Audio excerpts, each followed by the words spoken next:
Hey guys, it's David Moorfield with BasicBitcoinStrategy.com, and today we're talking about deploying sensors on the Helium network. Now, this was a call from last night where I basically had an open invitation to join Zoom, and many of y'all know me as a moderator on the Helium Mining Club. And while I enjoy talking about helium mining, what really gets me stoked is talking about sensors on the Helium network. So this call was really about just kind of getting people thinking about all the possibilities of what can be done harnessing the power of the network. Now, what I would really like is as you're watching this video to comment about what type of sensors you might use and for what purpose. And, this is all about starting conversations and really getting to a point to where people just see all of the possibilities around them. So, like, comment, subscribe, but with your comment, I'd really, really like to hear what it is that you plan to do using the network. All right. So, the purpose of getting everybody together, I wanted to kind of focus more on sensors being used on the Helium network, not so much helium mining. I know all of us are into helium mining, but I get asked all the time, what is the network for? What are you going to use it for? And it seems that there's a perception that it's about dog tags and, a little tracker or something like that. And so, first of all, do any of y'all have the sensors deployed? Any kind of sensor? Not yet, but interested in it. Okay. I am the most interested in the Dragino temperature and moisture sensor, the dual purpose one, to put it Yeah. inside my outdoor installation boxes so that way I can keep it on temps and humidity so I know if there's an issue. Yeah. I just wanted to kind of run through a short abbreviated list and then kind of go back and kind of drill down some of this stuff because and later if y'all want, I can actually onboard a sensor on console and send data to data cake so that you can actually see it start to finish. But if that's something that would interest y'all, we can certainly do that. But okay, so here's just a quick list of some sensors that I've kind of put together to talk about. There's, of course, Dragino they make a temperature probe that I'm really excited about because I'm going to put that on my my dry coolers on the roof where I work, and so I'll be able to know what my water temperature is coming out of the building, and then know what my temperature is coming out of my dry coolers, and know kind of what the efficiency of the cooling of that water. Because obviously, if there's not heat exchange, then our data centers are going to start cooking.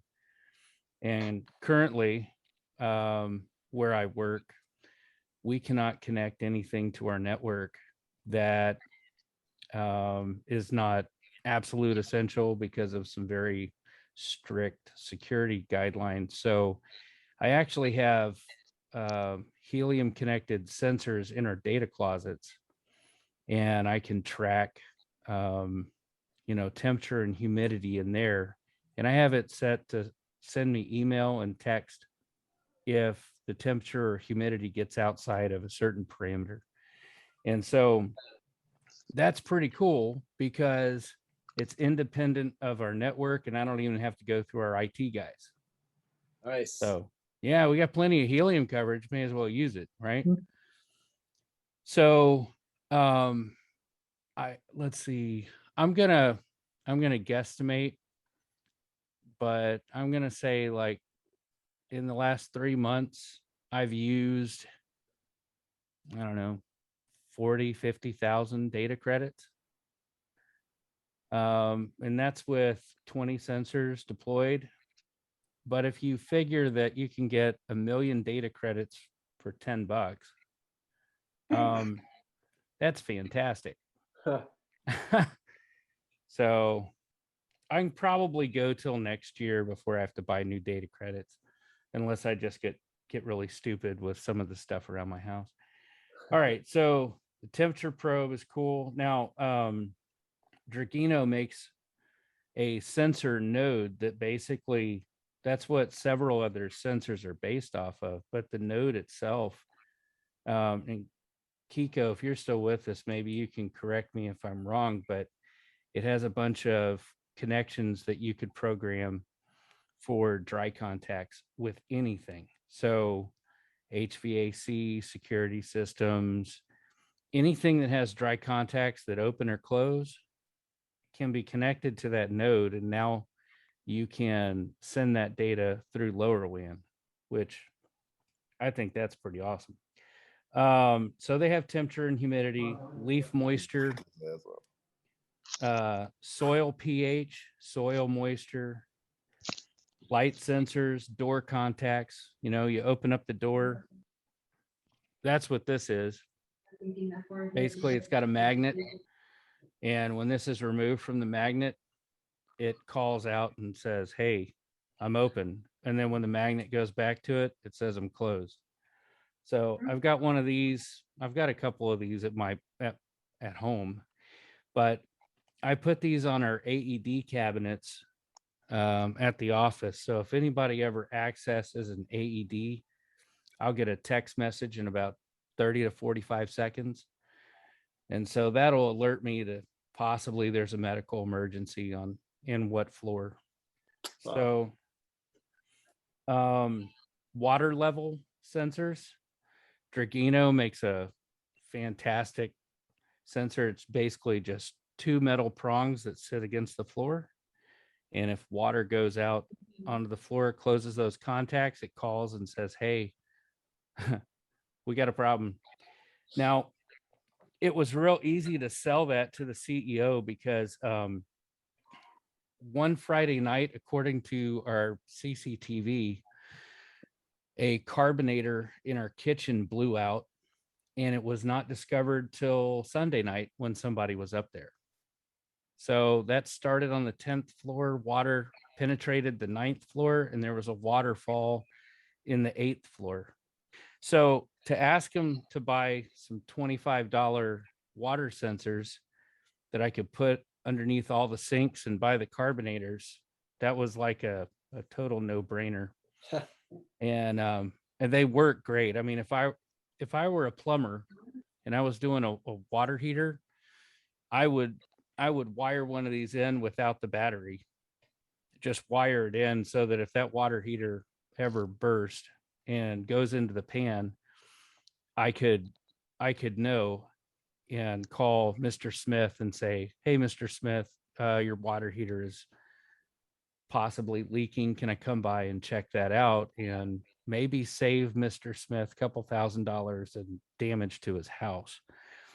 And of course, you know, you could charge for that service.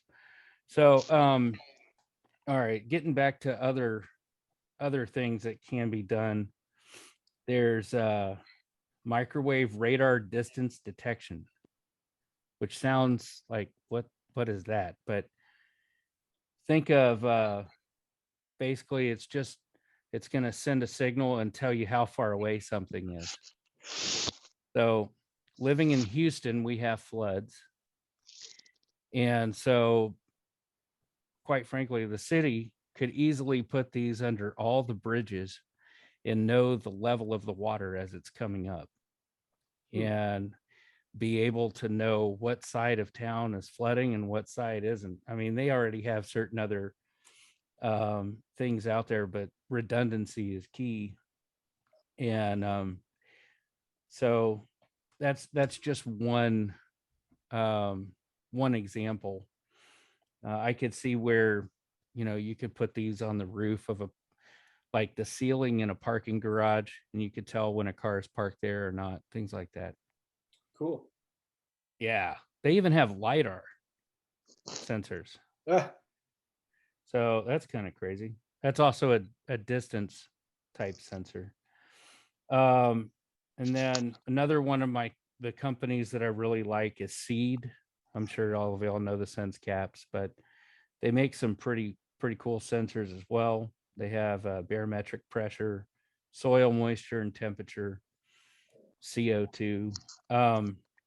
Now, so let's just go back to Dragino for a second. If you had a vineyard and you had, a couple thousand acres, and you knew the leaf moisture, the soil moisture, the soil pH in all of your different areas of your fields, you would know what needs water, what doesn't need water, where there may be issues. All the environmental monitoring that you ever wanted is right there. And if you're a wine guy, that makes a lot of sense. Because honestly, that's applicable for any farm. I mean, imagine if you've got 100 acres, 150 acres. That's a lot of space. And if all of a sudden you can use the Helium network to check your whole farm to know where you need to go and what problems you need to solve, stick a water sensor in your troughs for livestock that you'll know if the water's running out, so there's a problem there. The agricultural applications are incredible to make a farm smart.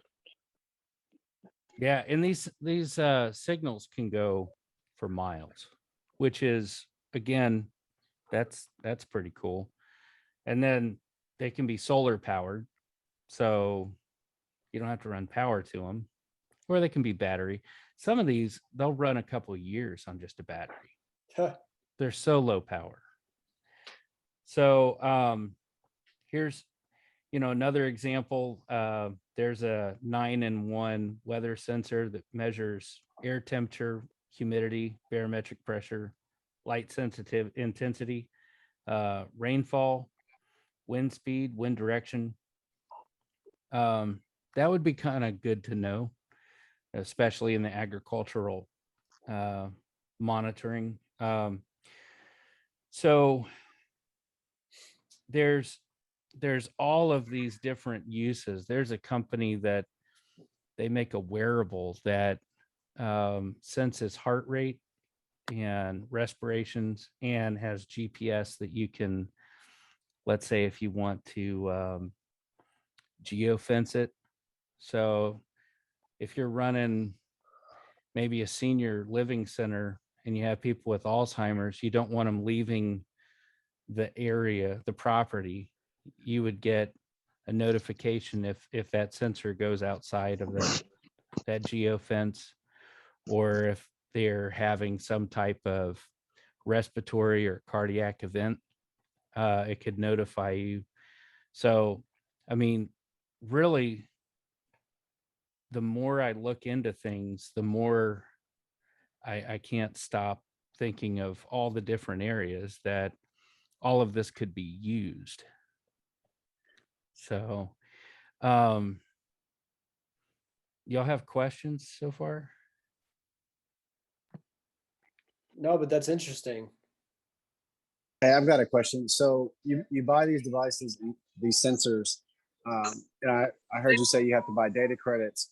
So do you have the option of what network you connect these to? Obviously, we're here for Helium, right? So how do you choose what network you connect them to?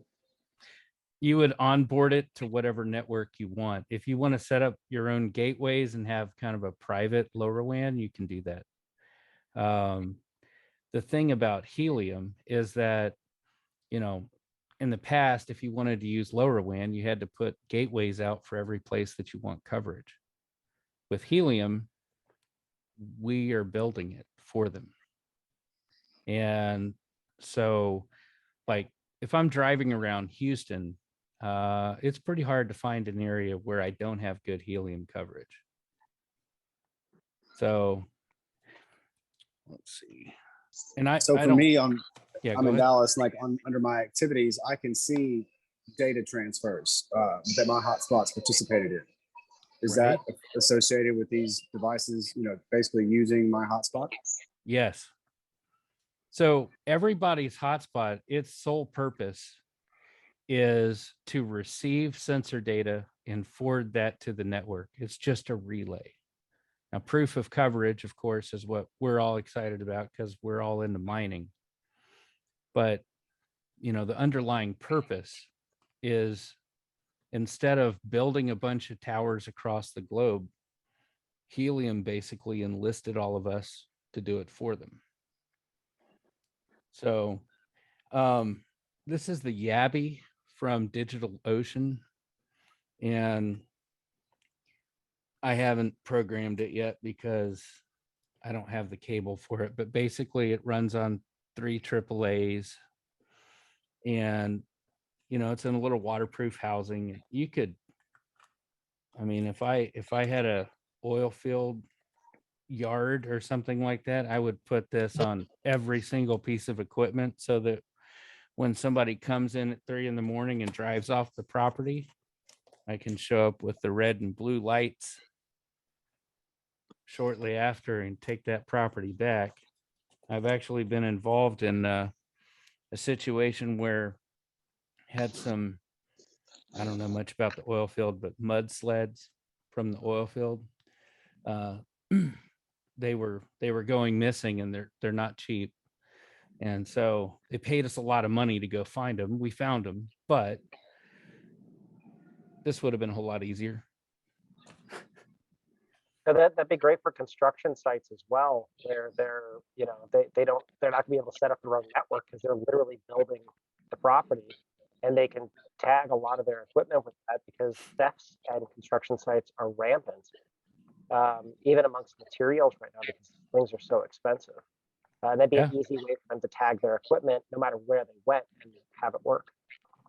Yeah. So one of the coolest LoRaWan projects that I've been reading about is Binary Beer out of Australia. Have y'all heard about them? Okay. So let's say you're a brewer, and you know, you have all these steel kegs and you pay for those. So to have a keg sitting behind a bar out back for 3 weeks collecting dust isn't making you money. So they have built a sensor that goes inside, like under the lip of the keg, and braces in there. It has GPS, it has a level sensor and temperature monitoring. So they can know, is our beer being kept at proper temperature until it's served? Number one. And then once the keg is empty, they know, hey, I need to go pick those up so that we can clean them, refill them, and redeploy them before they get stolen and turned into barbecue pits. Right. So I saw that and I was like, man, I wish I thought of that, because who doesn't want to have a job with LoRaWan and beer? It's like, it's perfect. So any other questions so far? Hey, real quick, what was that last sensor you showed for the construction sites you were suggesting? Oh, the Yabby from DigitalOcean. What did that do? Digital Matter. I'm sorry. Is that like a GPS thing, or what is it? Yeah, it's a GPS. Oh, okay. And they have a couple different models. One is, you know, cellular. And hey, you know, if you want to pay Verizon $30-40 a month, that's great. I can run a GPS like that for, you know, I don't know, less than $1. So I looked at another GPS tracker that was a different maker, but it was $20 a year for service for it. And that's pennies compared to try to use a cell phone network. Oh yeah. Yeah.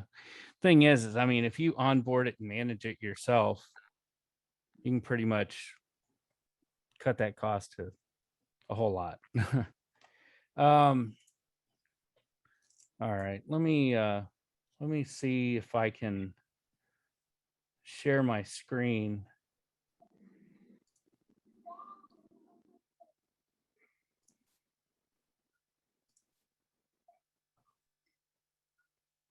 Minimize some of this here.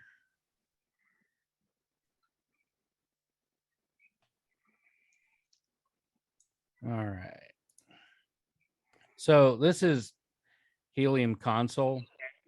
I don't know if a lot of y'all have been in here or not, but basically this is where you onboard sensors. I have a sensor, my first sensor that I onboarded has used 14,769 data credits, which I'm not going to do the math, but if you buy 1 million for $10, then that's really nothing. 14.769 cents. Yeah, there you go. Thanks. All right. So earlier I took the luxury of copying out a couple of numbers that we're going to need here. Every sensor is going to have a couple of lines. Basically, you're going to have a dev EUI, an app EUI, and an app key. And what's kind of nifty is when you scan a barcode, it'll actually show up in the search bar of your web browser. If you tap on it, just copy that out to like, in my case, I'm using Notes on my iPhone, and then it's going to have those numbers in Notes so that I can just copy and paste them right in to console. So, well, I got to move this here. David, can you take any LoRa module and add it into Helium Console on your own? Or are there certain makers that you have to then buy access to the Helium network through them? So if it's a true LoRaWan sensor, it can be onboarded to Helium. The question is whether or not it's going to be supported. And if you're an engineer and you can write the console decoder for it, I would encourage you to upload that to the Helium GitHub so that everybody else can use it. But for me, I have to stick with manufacturers that support their products. And honestly, I'm going to tell you, I made a mistake buying this. I got some of these layered sensors, and you know, they're supposed to be the bee's knees. It's been months. We've gone back and forth.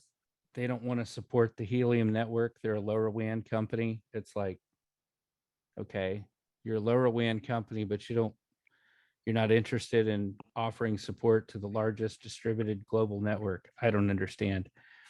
And, you know, that's where I screwed up, because had I bought Dragino, I would have been done with my project about 4 months ago.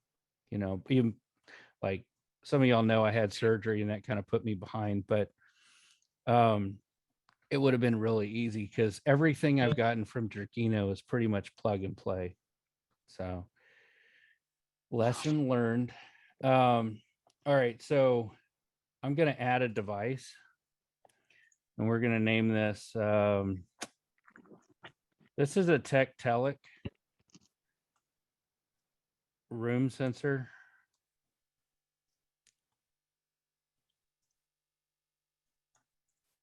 I'm just going to keep this one in my place. So the dev EUI is going to go here. And then I'm going to grab the app EUI, literally just copying and pasting this in. That is what is so wonderful about this.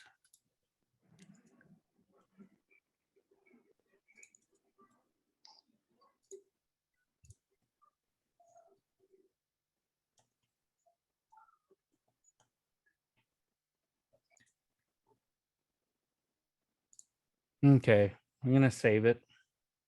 And it's going to take a while to get added and whatever. Now, when I get this device EUI, in order to add this device to DataCake, which is who I'm using to aggregate my data on the back end, it's going to need that dev UI, which I'm just going to quickly plug in.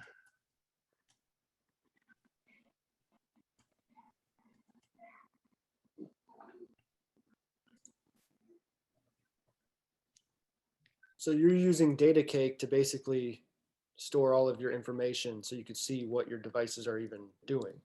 For now. Okay.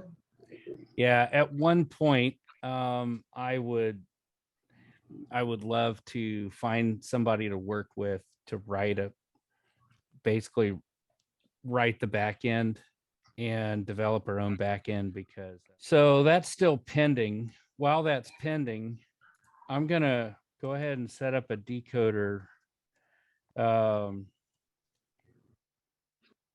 only because some of y'all haven't seen this before, but basically I'm at the GitHub for Helium Console decoders, and I'm going to go to the Tectalic Kona Smart Room sensor. It was committed by me, makes me look cool, but I had nothing to do with it. Travis Teague spent about probably the most painful 2.5 hours of his life walking me through how to commit code that he edited and showed me how it worked. And he probably could have done it in about 5 minutes, but instead he let me put my mark on something. So that was nice of him. So, all right. So under functions, this is where you put your decoders. So we're going to add a function. And the decoder basically is going to take the payload that is sent. It's a very small piece of data. And it's going to break that out into what that data actually means. All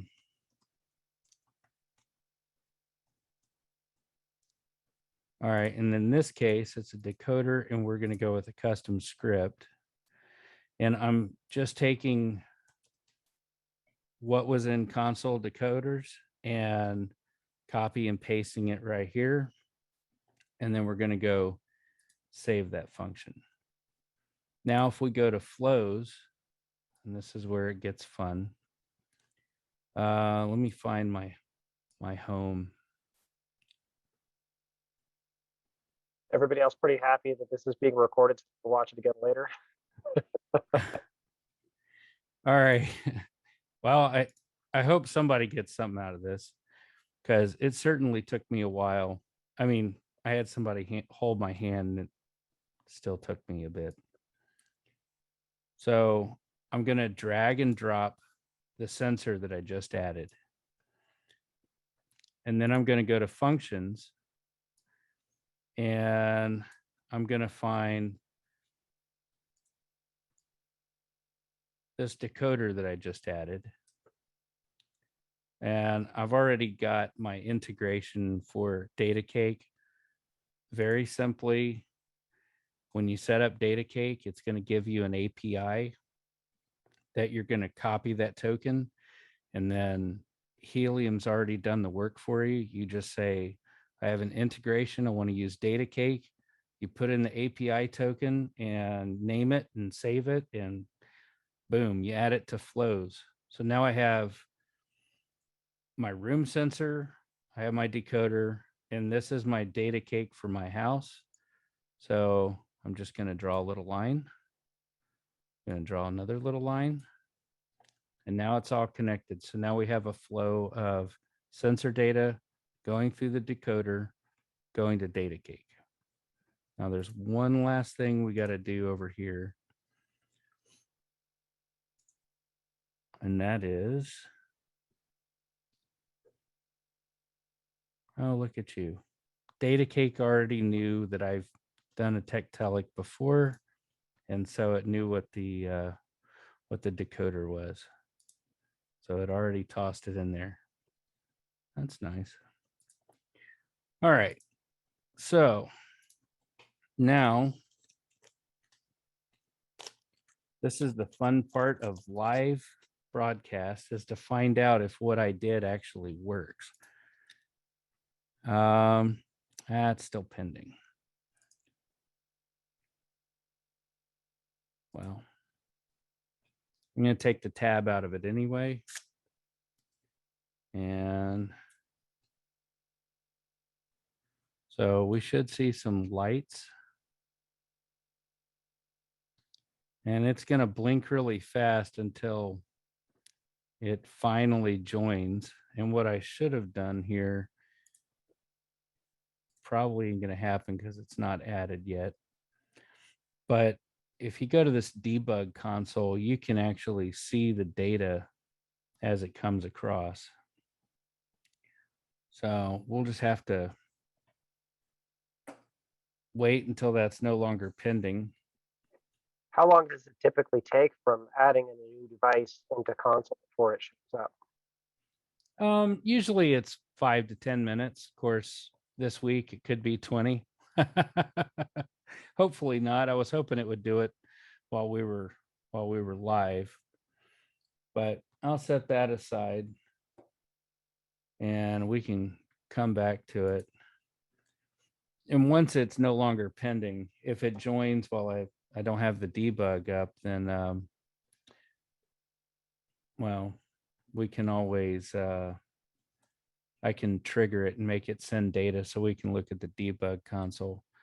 I guess I could leave debug open. Hey, David, So- what does that sensor actually do? All right, so the Tectalic smart room sensor, it has several functions. One is temperature, one's humidity. It has a PIR sensor on it, so it can actually tell if there's motion in the room. And it's also got a surface right here that if you were to put a magnet on a door, it'll act as a door contact. So I'm only using these for half of what they're capable of. I'm just using them for temperature and humidity, but they're pretty good. I like them. And the thing is, the battery lasts a very long time because I only have them set up to send me temperature readings every 10 minutes. And so I expect the battery probably last a year. And to replace the battery, you just take out a couple screws. It's no big deal. David, I know a number of people with vacation homes or rental properties in the mountains of Mhm. Colorado, and setting up a network like Helium and then putting one of those on the entrance door of your home, all of a sudden is going to let you know if somebody is in there or if your heat goes out. I mean, it can avoid frozen pipes. It could be that one sensor could save somebody from a huge loss. I mean, what a wonderful thing that is. Yeah, so there's actually, if I had a rental home, I'd also put a flow sensor on the water line coming into the house. If nobody is renting my Airbnb and all of a sudden I see that flow sensor's going, that means it got a leak, and that's bad. Or somebody's using the water for something. But yeah, I mean, there's a lot of cool stuff. Dan kind of led into it, but that's what I was getting at is we have a vacation home that last year we had some pipes burst. And we go up in the wintertime one time for ice fishing and walked into that. So that was fun. But I was trying to figure out a way how I could set up something up there that would be able to email, text alert, I would do different ways. multiples. I would put a flow sensor. I would hands down absolutely say get the Dragino water sensors. Those things are awesome. You know, you would want to put them kitchen, bathroom, probably water heater pan, places like that. Lowest What point about of the sump house. pumps? So there's level sensors for that as well. So if you have a sump pump, I don't know if there's supposed to be a certain level of water. You don't want it to go over a certain amount, but you could monitor that as well. I actually have a water sensor on my sump pump, and it went off like crazy one night and then shut off. And I was like, oh, I'll check it in the morning. 2 weeks later, it went off again. And and I went and checked it, and it turned out that the pipe that pumps the water out had disjointed. It was a rubber gasket. Mm-hmm. And because the water level had finally gotten up high enough, it went off again. But the first time, it's because it was blasting water on the underside of my crawl space. And because of the sensor, I went and I fixed it with a screwdriver. Whereas if I'd not known about that, the water damage, it would have filled my whole crawl space. It could have caused foundation issues. I mean, the potential of loss is thousands of dollars. But because of that sensor, I knew I had an issue, and it was a screwdriver fix. So I'm not even completely up to date on sump pumps because I live in Houston, and basically if water's accumulating, there's nowhere to pump it. But I understand the theory behind it. Xavier, you know what I'm talking about. We lived through Harvey, right? Let's see.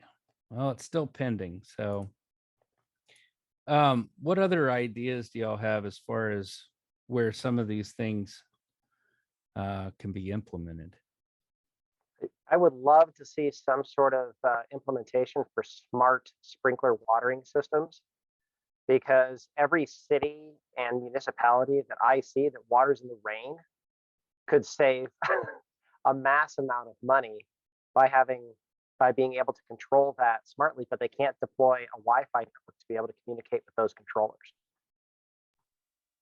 I mean, you could definitely send a payload to turn them on.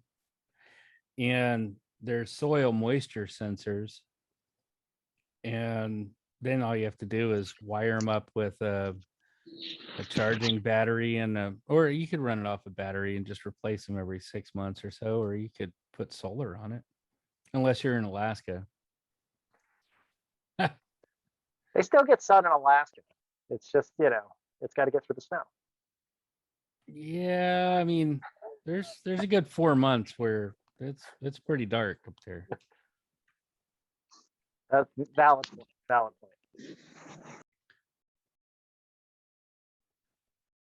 I saw somebody had posted at one point that they were hoping for an implementation for a pigeon tracking band, where people use homing pigeons, and if they were able to track the pigeon with a little band on its leg, getting the battery small enough and the device small enough would, of course, be a huge challenge.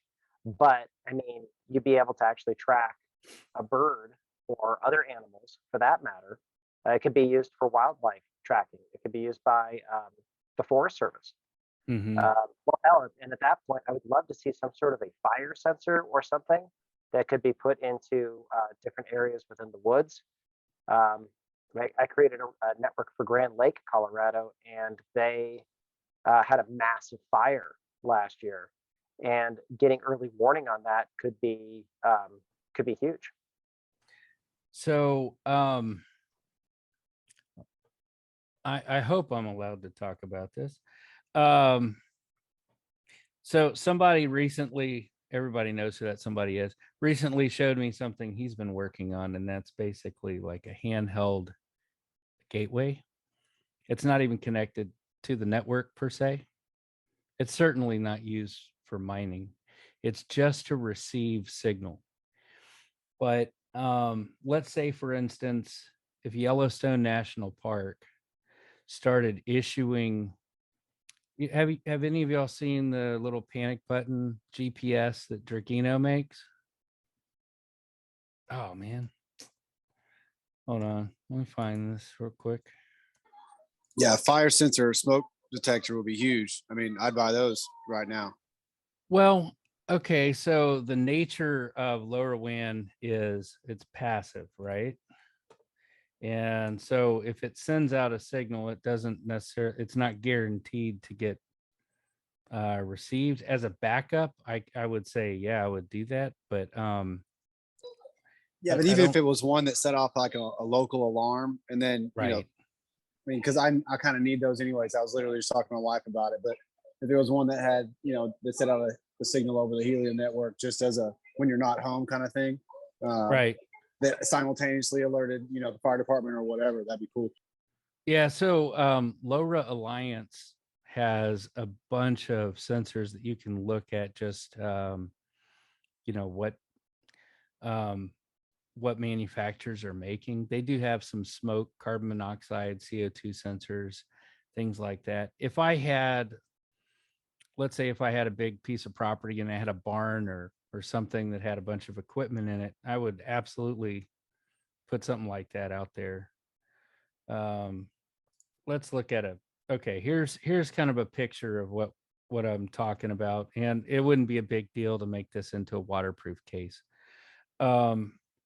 So let's just say if hikers were to go to Yellowstone, they have the option of carrying one of these with them.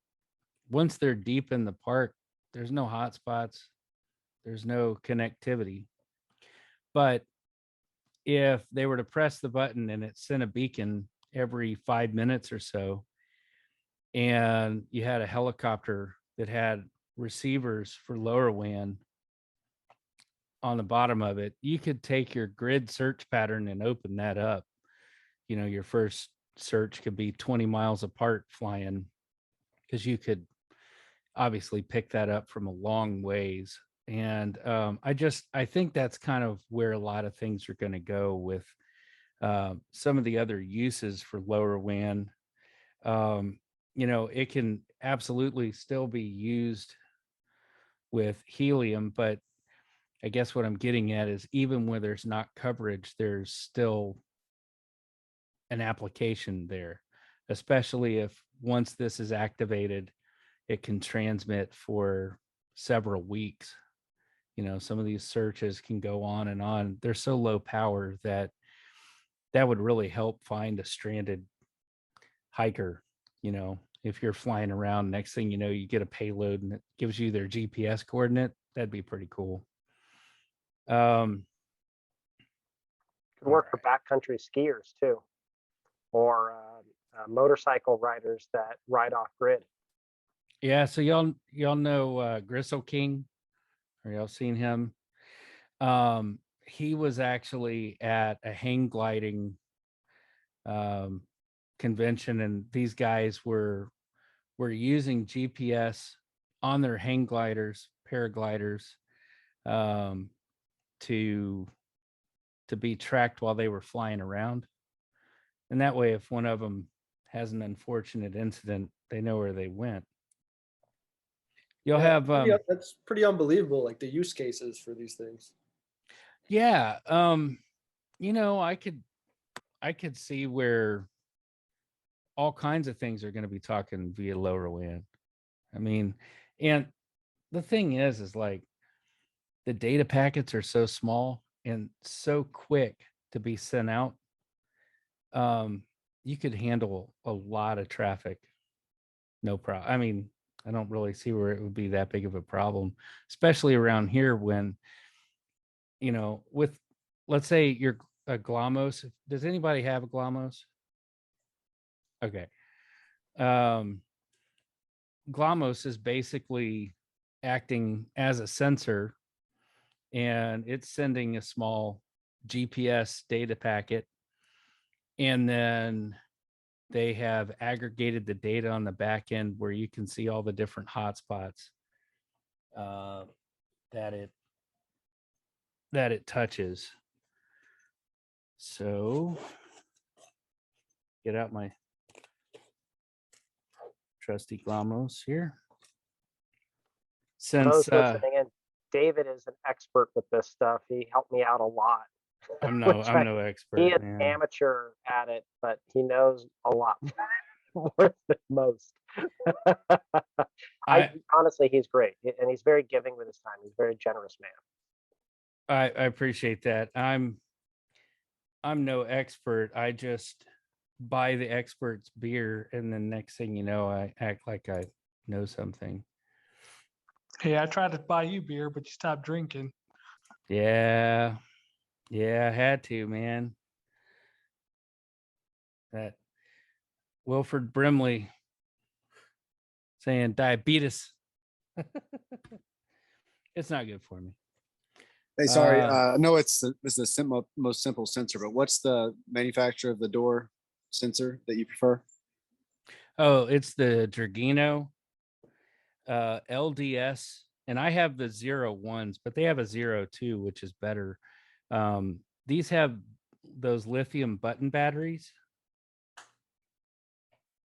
on the inside, and if that weren't a green board, it wouldn't look, it wouldn't look like that, but that's kind of interesting. The newer one, if I remember correctly, I think it's AAA batteries. They last a whole lot longer, but the one that I have on my door at home has been there. Oh, gee, I don't know, since May, and I haven't had to do anything with the batteries at all. Let me see here. I did want to show you all the debug console with something that's onboarded and sending data, because apparently, well, Tectalic may have actually joined. Let me see. Yeah, there it is. Okay, so I don't have to use the Glomos. So I'm just going to put a pin in here and reset the Tectalic, and we should see a join request show up here shortly. Basically, it's going to call out and say, hey, I'm trying to join. And then Helium's going to say, hey, you've joined. While we look for that, I'm going to go see if, all right, so it's already sent some data. It's 20 degrees Celsius in here. Anybody good at that?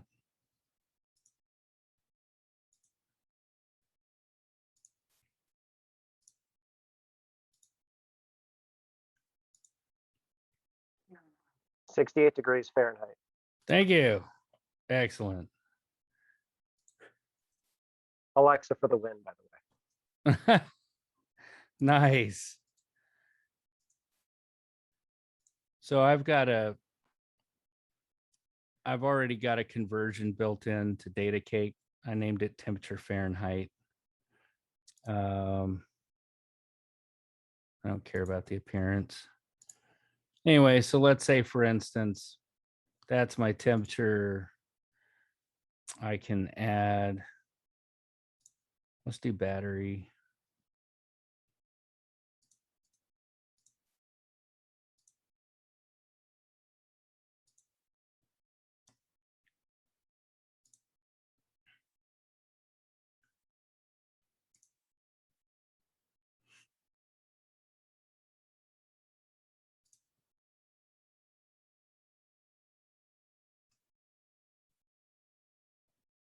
See if I remember this. Degrees Fahrenheit. Did you just use an ASCII code to type the degree symbol? Yeah, well, I'm on a Mac, so I can just push Option Shift and the number 8. Oh, I guess we should add humidity just for fun. Value.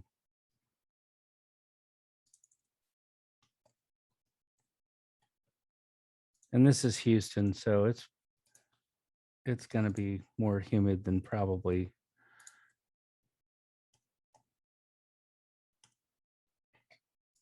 most of y'all.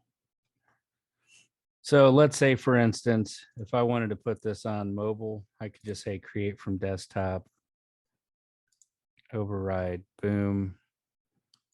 I could shape this up a little bit.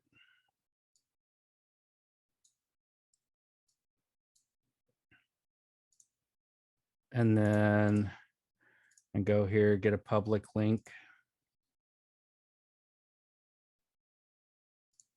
Yeah, I want it read only.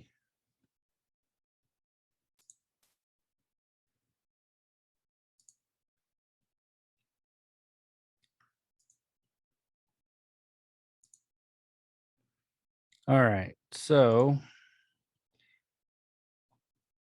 I go back here and go to chat, I'm going to put this link in there. So if anybody wants to see what the temperature is at my place, you'll know. If you ever see it over 100 degrees, call me. We can set rules later. All right, so going back here, I'm just going to kind of show you what kind of data shows up in the debug console, right?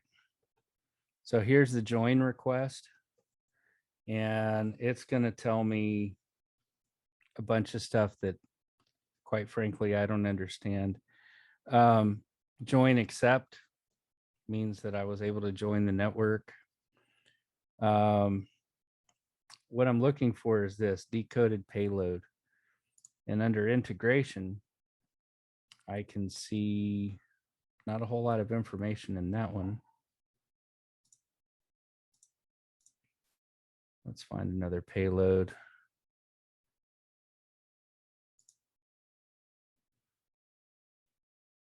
All right, so this is 20.8 Celsius, 52.5% humidity. There's going to be a battery voltage in here somewhere. But anyway, you'll kind of get the idea. You can actually look at the data as it comes across. So when you're trying to onboard a sensor, just open up the debug and you can see it as it comes through. And the decoded payload, when you look at these values, you'll know there's my voltage, 3.03. You know, if it says it's 100 degrees and it's not, then you have something wrong with your decoder. But what's really cool about that is on one of these messages, it should show me what hotspot it came through. Savory Vermilion Cobra. Well, that's somewhere nearby. That's not even mine. So that's kind of cool. One of my neighbors just got some data. Nice. Yeah, so it doesn't really matter, you know, what hotspot it goes through. It's whoever, I think it's just whoever hears it first and relays it. That's what you end up with. Now, we could ask about that, but here we can see Savory Vermilion Cobra handled that one. Let's go open another one, see if we have two hotspots heard this one. So you can kind of go through your data and see who's hearing your sensors, which is kind of cool. David, any way you can open up Explorer, go to that hotspot and see what they earned on that data transmission? I know we're all curious about how much you actually earned. I mean, right now it's very low. It's I mean 0.0000000 and a bunch of numbers, but right. Of course, we won't know for, I don't know, 45 minutes or so. Is that how long it's taken right now? Well, I mean, I see activity, you know, for a while, and then every, I don't know, 30 to 45 minutes, you get that payment. All right, Savory Vermilion Cobra, you're my neighbor. Nice to meet you.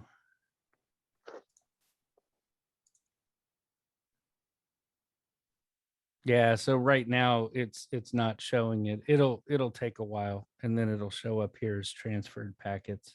Will it bind on the next block and then it'll show up? Yeah. Okay. Yeah. So something that, you know, I've tried to kind of get people to have a better understanding about is, like, you know, when we've seen some mining slow down and whatever,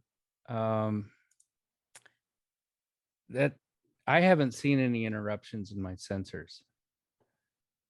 There was one time, I think I went about 45 minutes without getting any sensor data. And that was when, you know, the big the doom block, if they want to call it that. But when we have these slowdowns and stuff, sensor data is the last thing that's going to be affected by design, because if you're relying on these things, you want them to stay up. So I think they have it kind of, I don't know if this is the case or not, but just from my experience, I think they have it prioritized so that if there's an outage, sensor data is the last thing that you'll see kind of fall, if that makes sense. Hey, Jeff, you're late. I guess he can't hear us. Anyway, Dan, you have any other questions? I've had a few tonight, haven't I? That's great. I mean, so I know that there's a lot of people that are working on sensors and whatnot, and you can get a Helium kit, a developer kit, a WizGate. Is that right? Am I remembering that right? Kit? Yes. Yeah, I'm glad you mentioned that. There it is. Drew's got it up. There you go. At the gallery view, so you can see Drew. WizBlock. There it is, WizBlock. Yeah, I actually, the guy that helped design that lives here in Houston.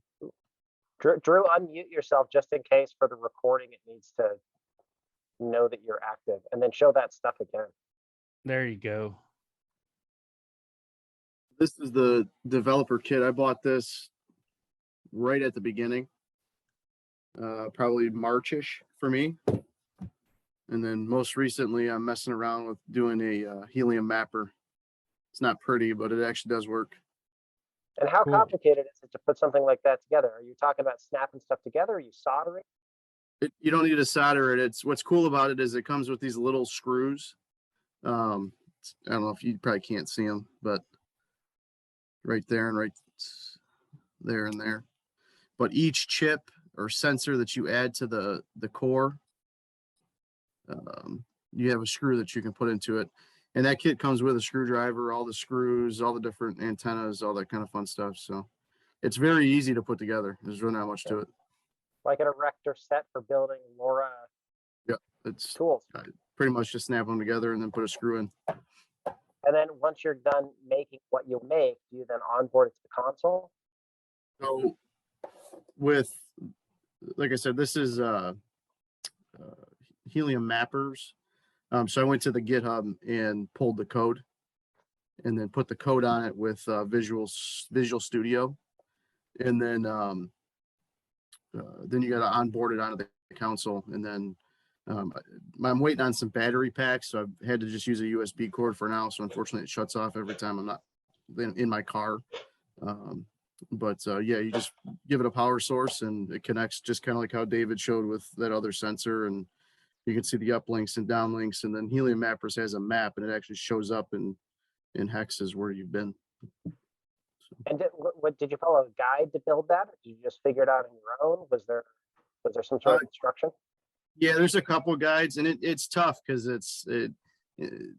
I'm not, I know a little bit, but I don't know a whole lot, especially with the coding part of it. Like with the developer kit, Rack Wireless has a lot of, get started quick guides and things like that. And then Rack Stars and all that stuff. You can watch, they have some YouTube videos, and then there's obviously stuff on GitHub that has directions on it. So. And once you're done building that, if you decide to turn it into something else, is that easy to do? Or once you've built it and onboarded it, is that what it is? Yeah, I've been able to basically delete the device out of console and then turn it into something else and then re-onboard it as something different. Oh, that's cool. It's Lego. Yep.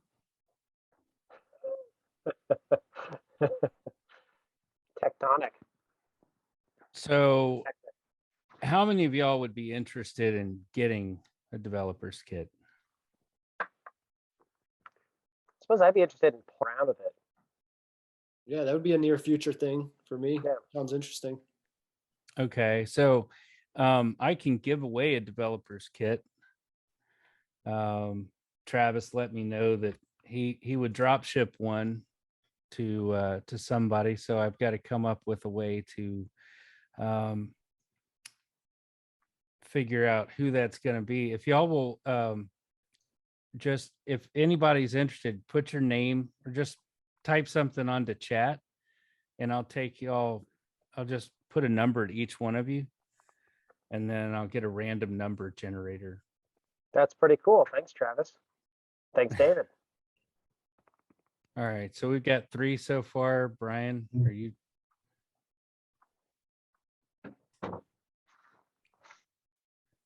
Is there anybody else that wants to throw in? You know, I'm not sure if it would be wasted on me or not, because I'm still just trying to learn this stuff. That's kind of what I was typing. I'm in the same boat. Like if it gets sent to me, I got a lot of other projects going on. So if someone can use it now, maybe put me near the bottom, but I definitely want to get one at some point. Yeah, exactly. Okay, so we got Helium Brothers, Dan, Xavier, Brian. Are you throwing in the ring or not? Yeah, why not? All right, so that's 1 through 4. Let's see. You're saying there's a chance.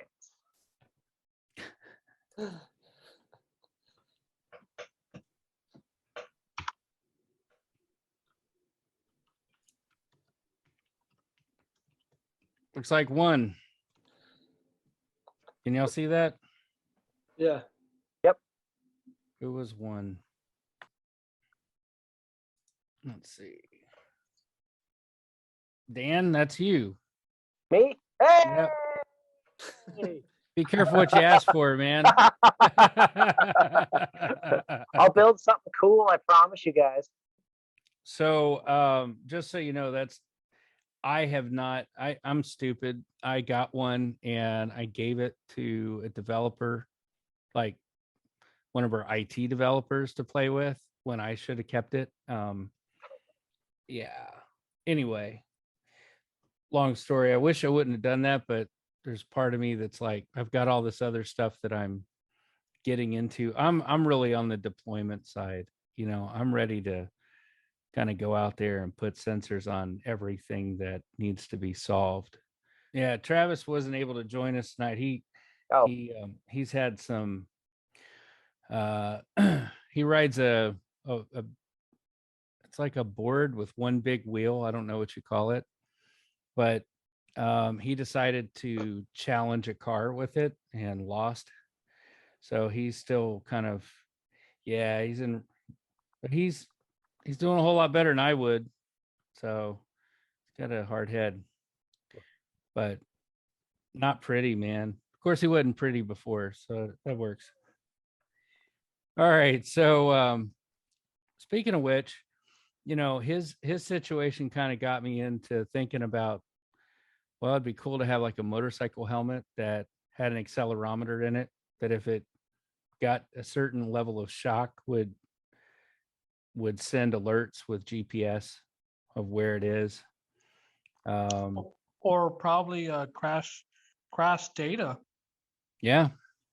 Speed, course of impact, all that stuff.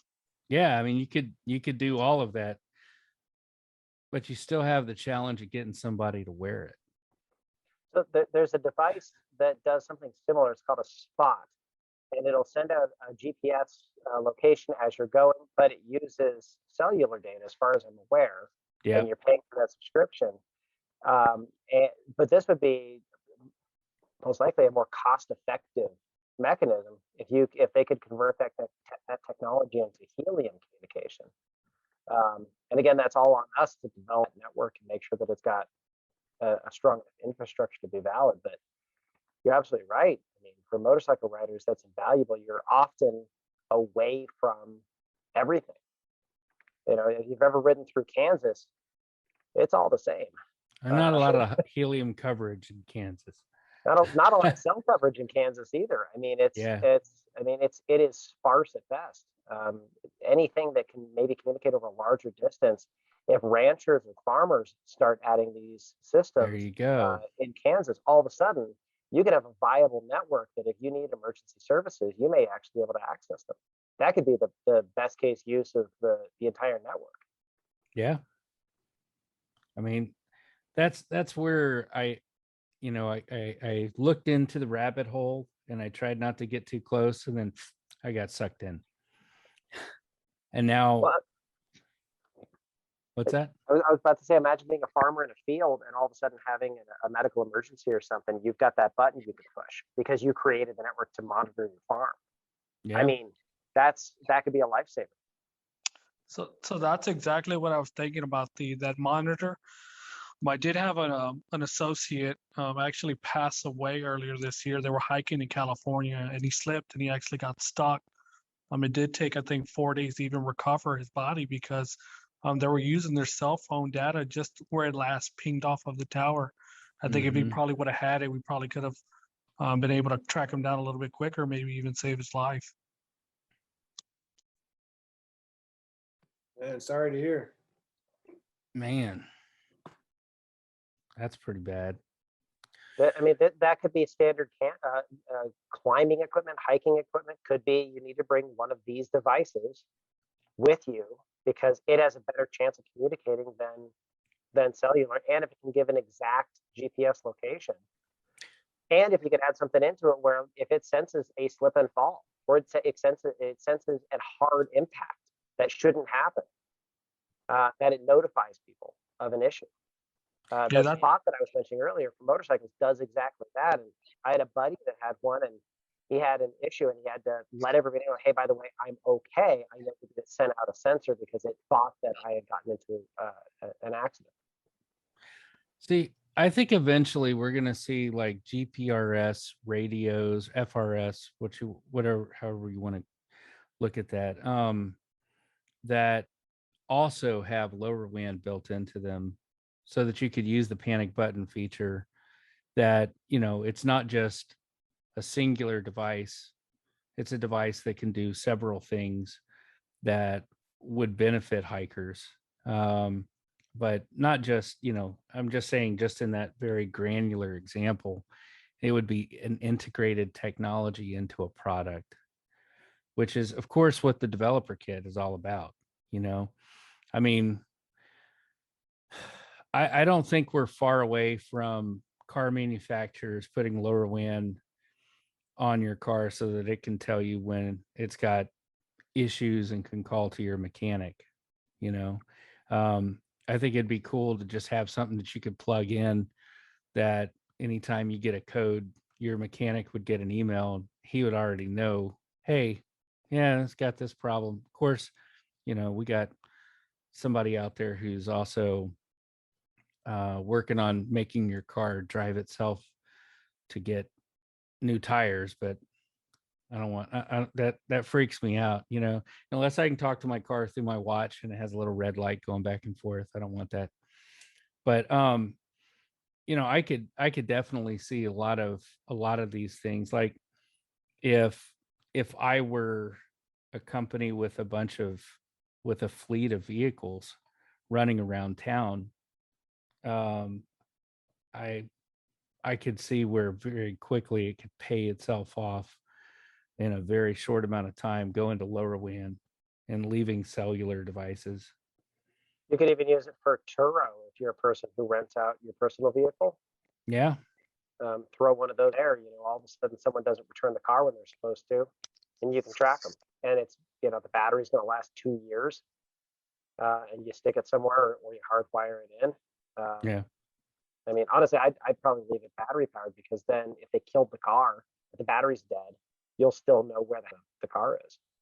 Well, you could have it while the car is running. It runs off the power of the car, and when it's charge, it charges. But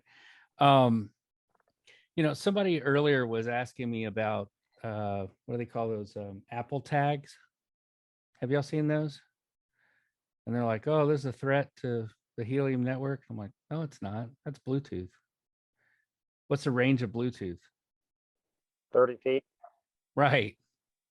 So, yeah, if I'm walking around the mall and there's other phones around, sure, they might be able to track a tag. But, the minute I drive out onto a farm off of the highway, the tag, it's going to go dark. Yep.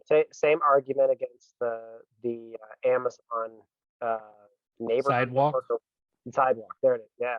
Yeah. Is you still have that you're limited by Wi-Fi, and how far out can that Ring camera or those Blink cameras reach to send that data? And if you're rural, or you're not in an integrated area with that much type of technology, doesn't work. Sidewalk's great for if you're trying to put a Wi-Fi camera out and your signal's struggling, but your neighbor's signal's great. Hey, you know what? That's going to connect the dots. But for most of the applications of LoRa, it's extremely limiting because you have to rely on the fact that people have those, where you can have one hotspot in a small town cover the whole town. Yeah. Yeah. So, anybody else got anything else? I know we're kind of running a little long, so I didn't want to keep everybody up, but questions, concerns? Brian, you're just thinking. Yeah, once you said that, you're noticing all types of applications for these. Now it's like I'm just going to keep seeing that, like, oh, we could put something here, monitor this and monitor that. Brian, start writing it down. Make a list of the things that you think are neat, because if they don't exist, you could make them exist. True. And that's what the developer kit's all about, right? You kind of make That's your right. own sensor. Yeah. So that's kind of why I wanted to have this call, was to just cover some possibilities to kind of prime everybody's brain, because LoRaWan's been around a long time. What hasn't been around a long time is a network it can use that's distributed. So now that we've got this network, I mean, there's 420,000 hotspots online today. When I started watching Helium, there was 20,000. So, and I got it. I want to say I got in late, so I can see where this is just going to grow. And I think the move towards implementation of solutions on Helium is going to happen very quickly. And I want to be part of the catalyst to make that happen, because I think that that's where the real value is understanding what it is and kind of baking those ideas so that you can walk in and offer solutions to somebody that, let's say, for years they didn't know how to cut cost while achieving their mission. Well, now you have the tools to do that. So, I mean, in my own job, that's what I'm seeing, is I'm deploying sensors and cutting the cost of damage from water leaks and AC failures and other things. So, and that's just in a very small space. Maybe as this grows, the cost of these sensors and things will go down, and when that happens, you're going to see more people being willing to check it out and learn. That's like, I've got the 3 little door sensors that didn't cost me hardly anything, and that's the first step for me, and I'm definitely going to get further into it, of course. And those are Draginos, right? That's right. Yeah. Yeah. So earlier, what I was saying on this call was something I've noticed is every console decoder for Dragino was committed to GitHub by Dragino. And so that's pretty cool, because I'm in layered hell with this sensor. I've got 5 of them, and they're talking to Helium, but as far as decoding the information, it's a rat's nest, and I'm done with it now. I've gotten to a point to where it's like I should have gone Dragino from the beginning. So Kiko and I have been in conversation over the last week, and yeah, when those get here, I'll add them to console. I'll toss them on my HVAC units, and then that'll be settled, and I'll be very happy. Yeah, I think you'll probably see the things get a little bit easier as far as like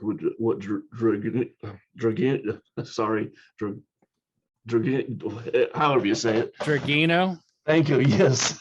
What they did is, already kind of had it set up with data cakes and everything else. I mean, you helped me out with that.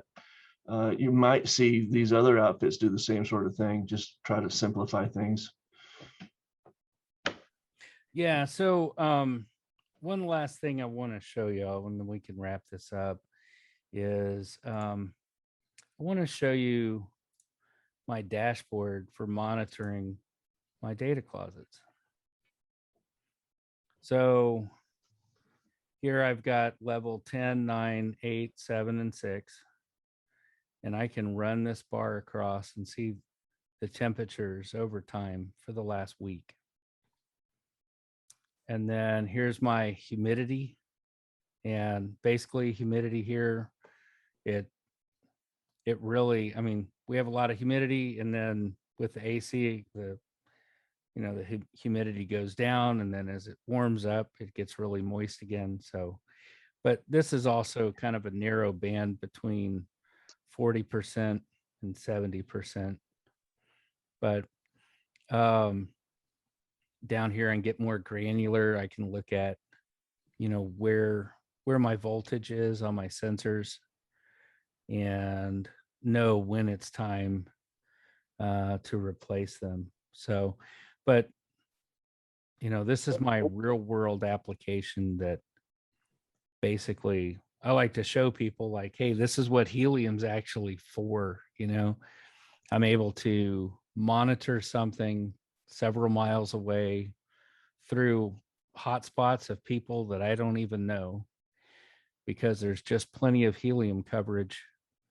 And once that sensor's onboarded, you just stick it on the wall and let it do its thing. David, can you set an alert when it hits a certain voltage level to notify you, hey, the battery's getting low, and another one when it's time to replace, something like that? Yes. So I have alerts set for high temp, low temp. I also have set points for humidity, and then I have 3 set points for voltage. Like, hey, I'm getting there, I'm almost there, and you better change me before I go dead. And of course, if I see that I'm getting voltage alerts and then I don't get anything and I don't get any data, then naturally the battery died. But how do you get those alerts, David? Is it to cell phone or is it? So currently I'm using Data Cake to take the data and then set up rules. So let me go back. So right here, we can look at some of my rules. Let's say, on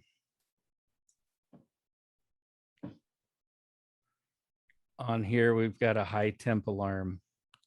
Yeah, I don't necessarily want to show email addresses and such, but I can send a message that I create to myself and put in the variable for the value that I want it to send in that email. And if you have Verizon, AT&T, T-Mobile, or whatever, it's real easy just to look up what email address you need to send it to. So your phone number at vzwinternet.com, I think, or txt.att.net or something like that, depending on who you're with. And so I've got them set up to where I get text message and emails. Are you actually writing those if statements, or does Data Cake do you just tell it what you want to do and it writes out those if statements for you? You click and select from a drop down. Okay. Yeah. Now, eventually, I would like help in creating my own server for monitoring. I'm going to find somebody to work with on that project, because it'd be nice to be able to offer this from start to finish, like onboard the sensors and just deploy them and provide long-term monitoring. I think there's definitely a market for that. So we have something at my job that kind of monitors it. I do get like what we call it fast alerts. So it does, when it monitors the ambient temperatures of like our coolers, the HVAC systems, but the delay is 2 hours. That's the problem we're having. And sometimes it's too late dealing with, if y'all don't know, I deal with pharmaceuticals. So it does, sometimes it takes 2 hours can be late. And that leaves us, I guess, calling a whole bunch of manufacturers to checking the stability of products. So, I mean, if we can, like you said earlier, if we can set that for like 10 minutes, I mean, that would save us a world of, it'd be so cost efficient in a world of hurt versus being able to really react a lot quicker. So, yeah, I know there's a different platforms for it. It's just figuring out a way to kind of use it in the future. So I got a couple ideas from just this call today. Yeah, so let's say the COVID vaccines, as they're being transported, have to be at certain temperatures. And I know that Dragino makes sensors that are perfect for that type of monitoring. And my understanding is they're using cellular options many times for that, especially in clinical environments where they really have HIPAA and all these other rules. They have privacy concerns about anything being connected to their network. So that's a great environment for LoRaWan. And go ahead. So I am provided a biometric cooler for my COVID vaccines. I'm glad you actually mentioned that, that I keep in my car. So I might end up buying one of those monitors just to test it on myself, and seeing how quickly it reacts when the temperature changes. Well, you can actually program it to send you data at whatever interval you want.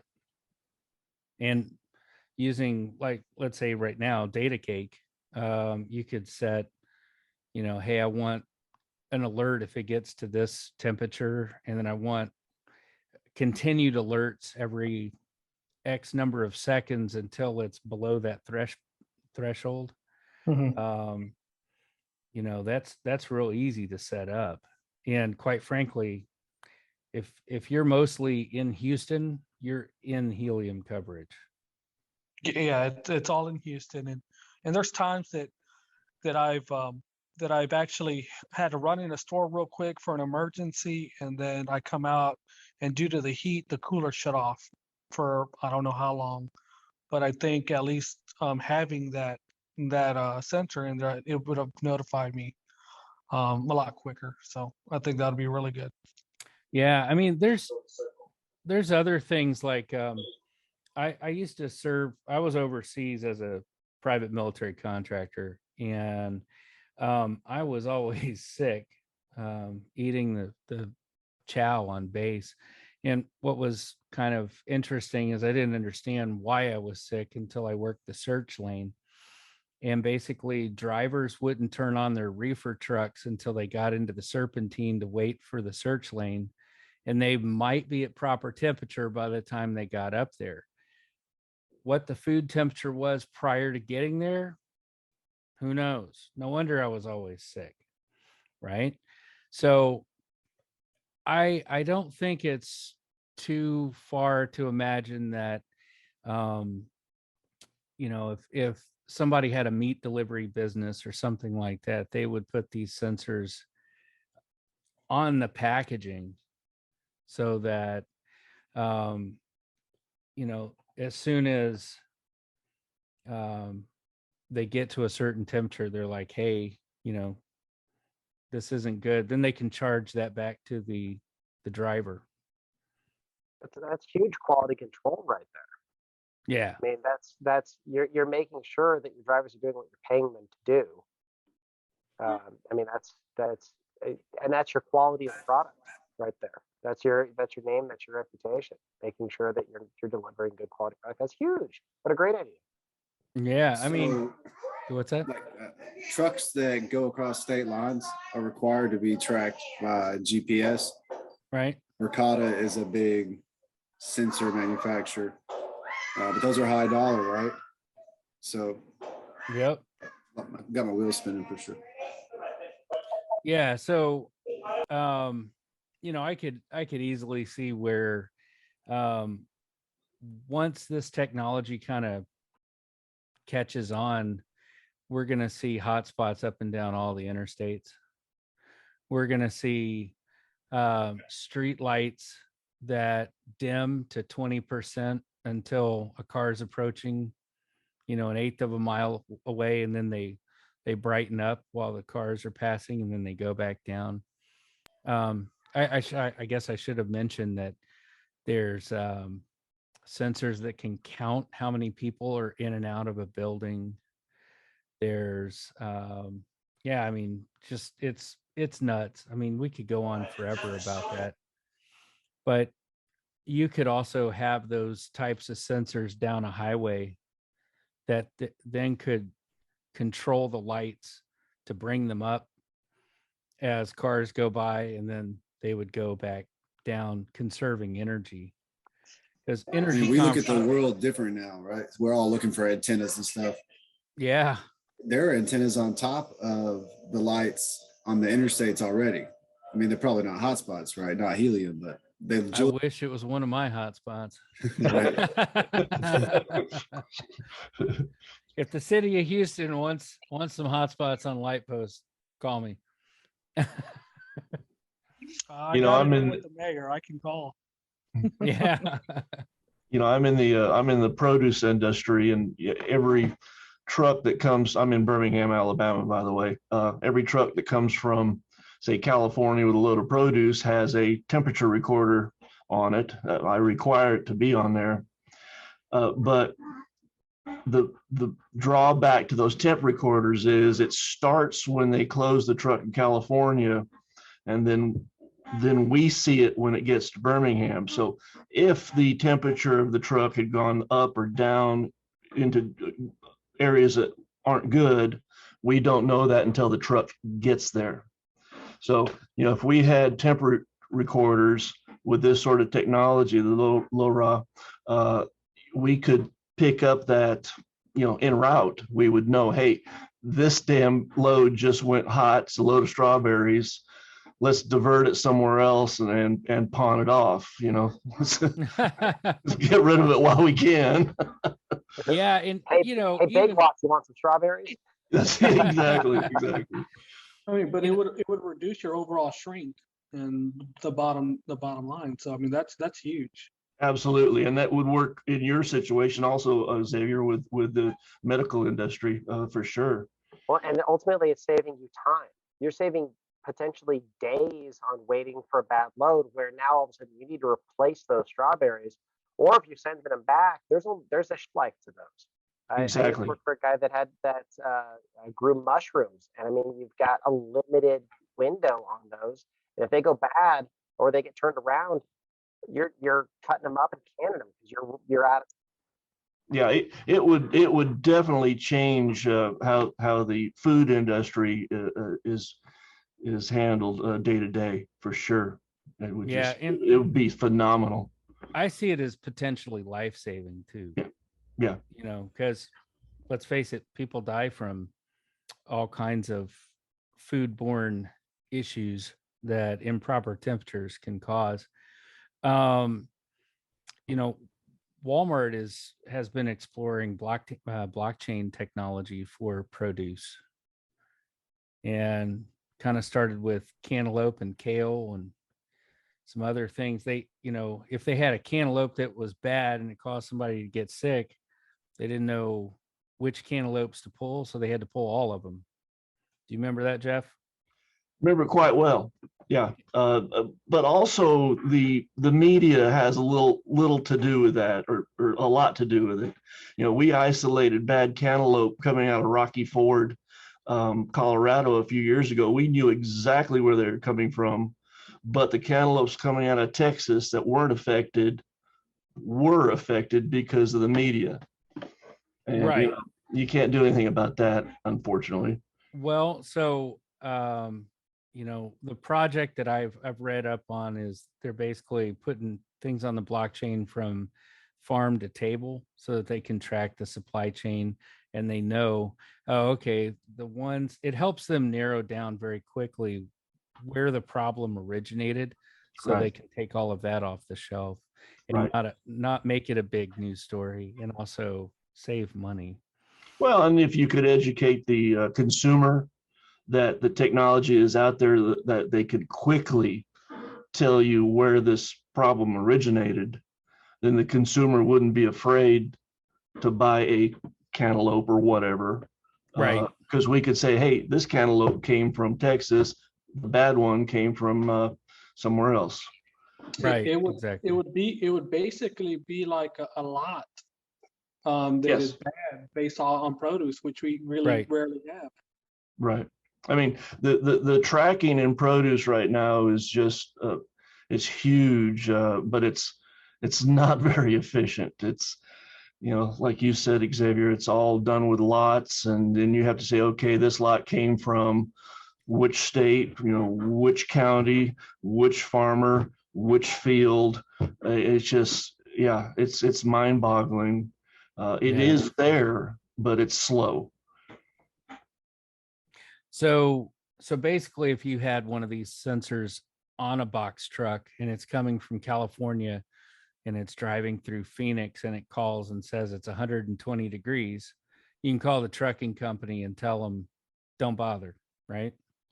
Probably call whoever we contracted to haul it, or the shipper. But basically that's what you would do. Yeah.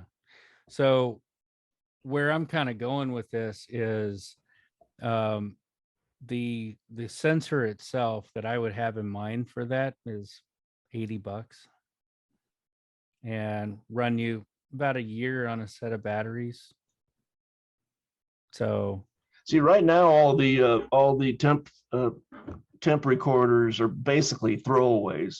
Right. I think they cost us about $20 or so, maybe 30, and they just throw them away. But if something like this were developed, the cost would come down as the demand goes up and everything. But this is where the network, I saw this at the very beginning when I first got into this. I think every truck stop in the United States ought to have a hotspot. Absolutely. Yeah. So, guys, get your stuff together and go plop one on top of every truck stop, because I think it's coming for sure. Yeah. Yeah. And now you know what your mission is, Jeff. I do have connections. And most truck stops have Wi-Fi or some sort of internet, because the truckers will buy into that. So it would be an easily integratable technology. Oh, absolutely. Absolutely. Yeah. You could even take it one step further and let the DOT in on it, but that's a whole nother can of worms. Right. It'd be interesting if DOT required all food to be monitored. Then it would have to be implemented. I don't think they do. I do know that during the height of the pandemic, the DOT dropped all rules for truckers. So you didn't have to have a logbook. You didn't have to worry about how heavy your truck was. You didn't have to worry about how fast you were going. Oh, damn. I didn't know that. Yeah, it was crazy. It was a good time to be a trucker, right? Oh, it was, man. You could make some mad money. Hot shot. Here we go. All right. Anybody got anything else y'all want to bring up while we're on this call? Hey, for those sensors you're talking about to monitor temperature of food and pharmaceuticals, would those devices have a little something that goes inside the cooler and has another part that sticks out to transmit, I'm guessing? Yes. Curious. Yeah. It'd probably be a glycoprobe. Well, instead of try to explain it, I'll just pull it I- up. So I want to say, David, they have both that have a remote sensor and also a sensor that's just attached to the unit itself. The ones I've seen. I'm going to go back to Dragino. Yeah, that's the one I looked And at. this is close to the one that this is the food safety model, basically, but this is an outdoor enclosure. So, I mean, you could put this part basically on the side or on the top of the truck and run this probe right inside and insulate it I see. so that you got good transmission and you get a good temperature read. Cable length on this one's 2 meters, but I mean, if you take away this probe and you just look at this enclosure, the board that it's built on has a bunch of contacts. So you're not limited to one probe. You could have multiples. I know, Carrier and Thermo King are two big manufacturers of reefer units, and they both have the capability of communicating wirelessly. I don't know how they do it, but you can connect to them. So this would be almost just right in line with that. Yeah. Now driving down the highway, can it carry those signals? I think it can. Now, I don't know if it stores the information and then once it gets close to a hub, it'll download it. Yeah. I'm not really sure how they work. All of our equipment's real old because the new stuff is just so expensive. So Sure. we don't have anything that fancy, but I know they're out there. So, if I was going to rig up a truck with these, I would have them powered by the truck and then the battery take over when it's not running. Right. But this is just an example. This is actually the one that I ordered for our HVAC units, except this one in particular, the D23, has 3 probes built in from the factory. So it's kind of a plug and play solution if you want 3 different readings. I only need 1 probe, so I got the D20s. But anyway, this is kind of what I'm pushing in for that scenario. I mean, there's so much out there that can be done. I think it's super cool. If y'all look at the where is our Explorer?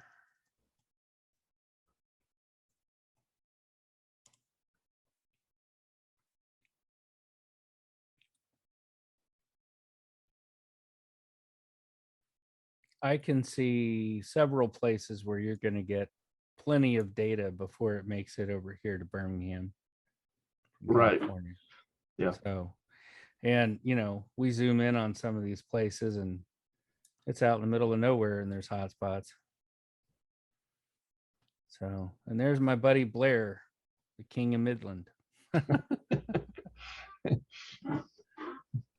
David, as All a quick right. callback, did that data transfer ever go through on your hotspot? What's that? Did that data transfer from turning on your sensor earlier? Did you ever see that? Oh, through the hotspot? what was the name of that? For those that have followed us for the last hour and 50 odd minutes. Yeah, sorry, this is going a whole lot longer than I planned, but it's great. This is fun. But for those watching the recording, thanks for hanging out. Yeah. Oh, this has been awesome. I'm sorry I didn't get in earlier. Yeah, it still hadn't shown up in that's a Explorer. It will. That'd Just been look cool. at Oh, God. Savory Vermilion Cobra. Yeah, 3 hours ago. It's definitely on there. It's just, what is it? ETL's behind or something like that right now. Right. Yeah. Yeah. It'll show up. but we do know that the data was received. So that's cool. Hey, this question is a little bit off of the reason of this call, but I installed a new hotspot Sunday, and it's showing it transferred data 6 and 7 days ago. And I'm like, wait a minute, I didn't have it set up 6 and 7 days ago. So what am I seeing? Was it plugged in and syncing to the blockchain? Thank you. Yes, that's exactly what it was. Okay. All right. Okay. Hotspots, their main function is to carry sensor data. Yeah. Yeah. So, and I had it syncing on that table right behind me before I moved it. So that's exactly what it was. It was picking up my door sensors. Yeah. So I've got one that's at block height. It's begging for me to go put it up. Yeah. And it's not asserted, and it will transfer data. Okay, that's what it did. All right, thank you. Yeah, no worries. Are there small rewards for that as well? Yes. And as soon as we have every truck in the United States running LoRaWan through the Helium network, and every plumber putting water leak sensors on water heaters and all of this, we're going to see unbelievable data transfer. That's my opinion. The thing is that people just don't know about it, and that's to our advantage. Well, developers need to know that the LoRaWan is out there, because they're developing for Wi-Fi and everything else. I'm not a developer. I wished I was, because I'd be all over this. This is good stuff. After seeing what some of the Helium devs go through, I'm glad I'm not a developer. Good point. It's growing pains. They're seeing their children stumble and fall. Well, I mean, I'm in a conversation and I'm like, okay, hold on, pull out your crayons and explain what you just said for the last 20 minutes, because I have no clue. And I've been there for a very long time. I can still get lost in the ether at times, but I'm starting to get an idea. And the more I learn, the more it's like having my eyes open, and I can see where, the next 5 to 10 years, I think, are going to be very interesting for LoRaWan. And David, I think that it's a good summation for this call, that the point that we're at in Helium and in LoRaWan is there's a huge opportunity for development of devices that use the Helium network. And we all need to be looking 5 years down the road at where our hotspot placements are for data transmission. Yep. Because that is the future. I mean, we already know what the plan is for earnings. And if the Morty is moving to data transfers, which is the whole point of creating this infrastructure, if it's not supported, the project dies. So the more things you can make, more ways that it gets integrated in and becomes part of business society, of the way that commercial business needs to work, the more important it is to maintain, to keep up, and the more important those placements are to transmit that data, because that is where the real earnings on this project are. We all might be earning well right now, but we're going to be earning really well as long as right places for data transmission in 5 years. And I think it's great to be, positioning yourself for data transmission. I want to be in the position of offering the solutions to companies' problems with these sensors, because they don't know about it. Right. And that's another great point. You could be that glue that connects the two. They don't know how to do it. You do. I've talked to people that live on the beach on the East Coast and the West Coast, and they're like, oh, well, I'm going to use a directional antenna because there's nothing coming from the ocean. And I'm like, bro, you're missing the point. In a couple of years, the ocean's you're going to get a lot of data off the ocean. Point. I mean, even environmental sensors out, everybody's talking about climate change. How do you think those sensors are going to relay temperature data? Oh, we've got a buoy 20 kilometers out. LoRaWan can reach it over water. Easy. Easy. Mm-hmm. So anyway, just, I'll get off my soapbox there, but I'm just like, don't do directional antennas. You're going to miss out, and even in rural areas like West Texas or so, or the Permian Basin, I think a directional antenna is very short-sighted. Oh, well, there's only hotspots over there. Okay, yeah, but there's 600 oil derricks that way. Okay. And when they have flow sensors and temperature and all of these other sensors using your hotspot because you're up on a tower and you're only listening in that direction, you just missed it. So that's where, I'm still, look, omnidirectional long-term is the way to go, because why would you discount what's out that way? Yep. Yeah. It's not there today, but it'll be there tomorrow. The underserved areas are the biggest opportunity in helium today. Yeah. Oh, I know that firsthand, huh, David? 2 months ago, my area. Yeah. Yeah. All right. Anybody got anything else y'all want to toss out there? We're at 2 hours. 2 quick questions for you, David. Yeah. One, so the Tectalics, where are you buying these things at? Is there a supplier, or are you buying them direct, or? I got them from DigiKey. And when you're buying a sensor, make sure that you buy US 915. Which I know that you know that, but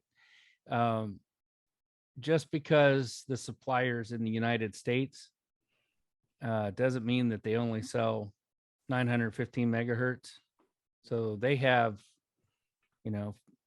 the CN 465 and EU 868 and all that stuff. So you just got to make sure that you get it for the country that you're putting the sensor. Cool. And then second, real quick, when are you doing this again? This was awesome. Well, probably not until next year. Yeah. Oh, that took me a minute. A week and a half. Yeah, Almost got it.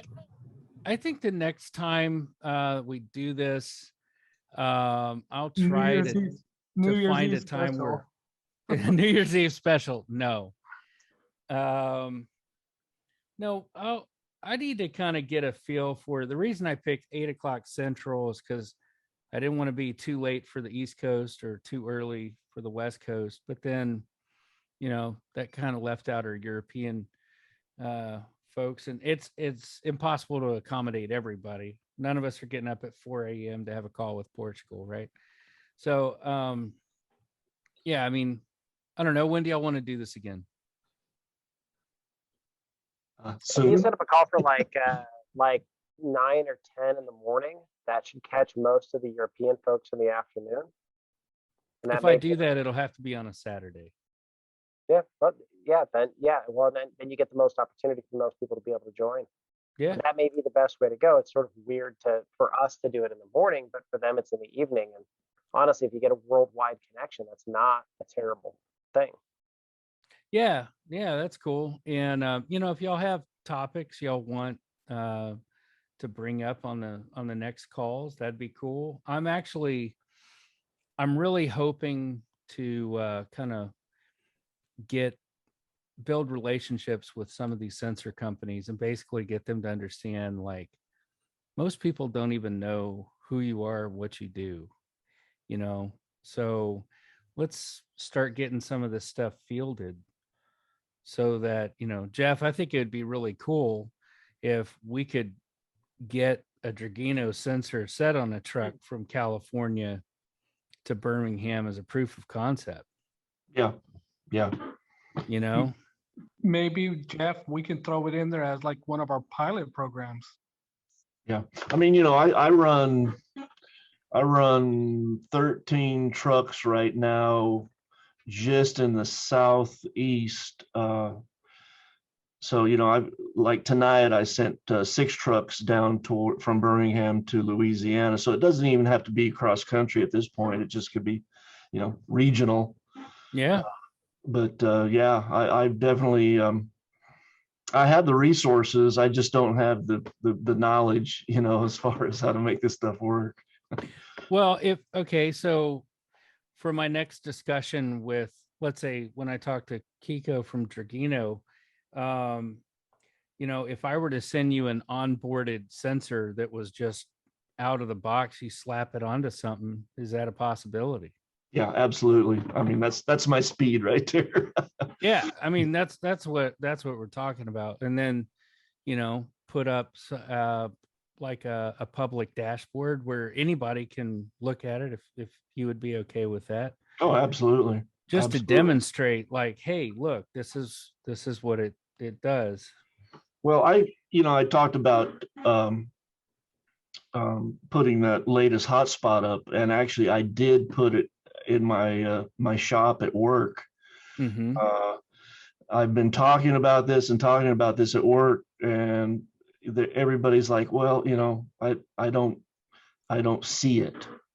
So it's like, okay, I'm going to put a hotspot in here. I'm going to kind of let you guys see what goes on, kind of educate them a little bit. It's starting to get its witnesses and stuff. So now I can say, okay, now we can have a truck coming in or trucks driving by, that if they have the right equipment on board, they can communicate, and we can use data cakes and all that to display pertinent information. So yeah, it's like I said a number of times, this is exciting stuff. Yeah, I mean, it really comes down to how far do you want to take it with the imagination, It really is. David, for you and for other entrepreneurial coders, you could. Oh, I'm not a coder, man. Well, I mean, you know how to connect the dots. Yeah.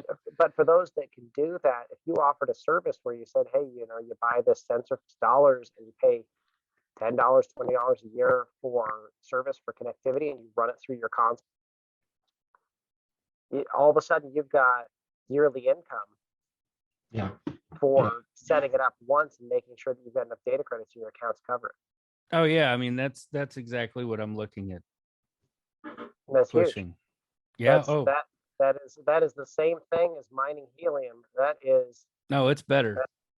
Yeah. Yeah. Set it and forget it. Yeah. Yeah. Especially if you can wire them in. If they're made specifically to connect to, let's just say, the lighting harness of the trailer or something like that, so that charges the battery. Oh, that'd be easy to do. Yeah. Yeah. Yeah. Mm-hmm. Yeah. Type it into the license plate light. Yeah.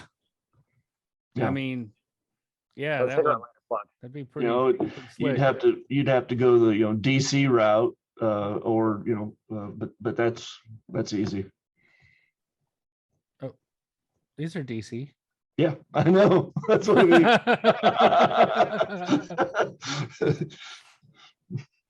All right, guys. Well, I've really enjoyed this, and we'll definitely set a time to do this again.